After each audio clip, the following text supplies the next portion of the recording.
Welcome to Ed's Story Time. Today we're reading Froggy Goes to School by Jonathan London, illustrated by Frank Vorminkowitz. It was the first day of school. Froggy woke up and looked out the window. The sun was high in the sky. "Oh no, the bus, he cried. "I'll miss the bus."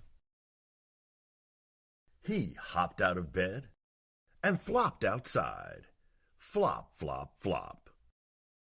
The school bus was leaving. "Wait, wait," he yelled, and he took a mighty hop. The bus hissed to a stop, and the door folded open. Froggy flopped up the steps. Flop, flop, flop. But when he reached the top, everybody laughed and pointed their fingers. "Froggy!" yelled his friend Max. "What? Did you forget something?" Froggy looked down. Oops!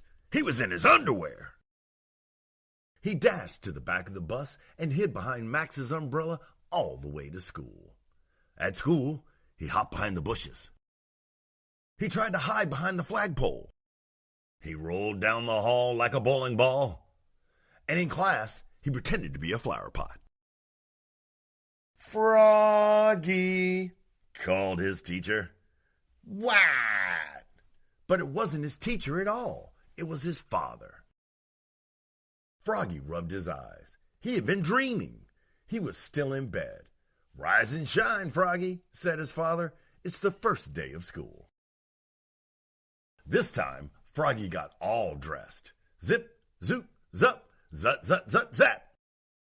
Then he flopped into the kitchen. Flop, flop, flop. He tried to pour milk on his bowl of flies, but the carton flew out of his hands. "You're just nervous about school, Froggy," said his mother. "Everybody is, the first day." "Not me," cried Froggy. And together they leapfrogged all the way to the bus stop. Flop, flop, flop. At school, Froggy found his name tag on his table. He liked his name. It was the first word he knew how to read. It was the only word he knew how to read. Froggy!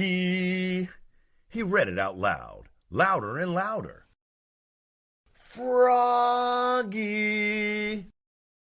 cried his teacher, Miss Witherspoon.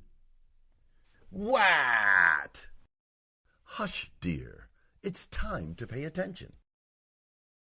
But it was hard to pay attention. He squirmed. He looked out the window at all the falling leaves. He felt like a leaf. Falling, falling. Plop! He fell out of his chair. Oops! "Kindly stay in your seat, dear," said Miss Witherspoon. "We'll sit on the floor at circle time." At circle time, Miss Witherspoon said, "Now, children, today I'd like you to tell us what you did last summer. Who wants to go first?" Froggy shouted, "Me, me, me, me, me!" And so did Max. Miss Witherspoon went, "Clap, clap, clap, clap, clap." And everybody went clap, clap, clap, clap, clap with her. Then they grew very quiet. "Now, one at a time," said Miss Witherspoon. When Froggy's turn came, he jumped up and said, "Last summer, I learned how to swim."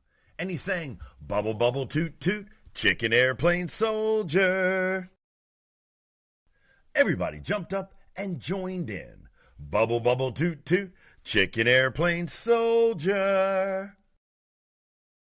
When in walked the principal, Mr. Mugwort. "Bubble, bubble, oops!" cried Froggy, looking more red in the face than green.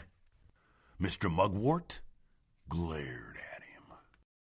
Then he joined in. "Bubble, bubble, toot, toot, chicken airplane soldier," till the bell rang for recess.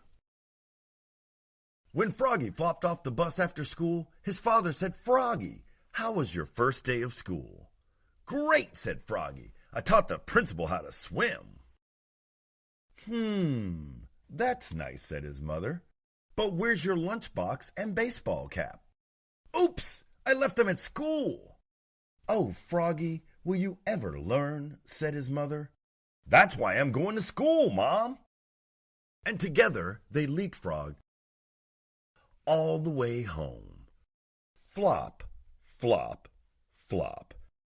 The end. I hope you enjoyed our story and will share it with your friends. For more stories, please click my subscribe button. Have a great day.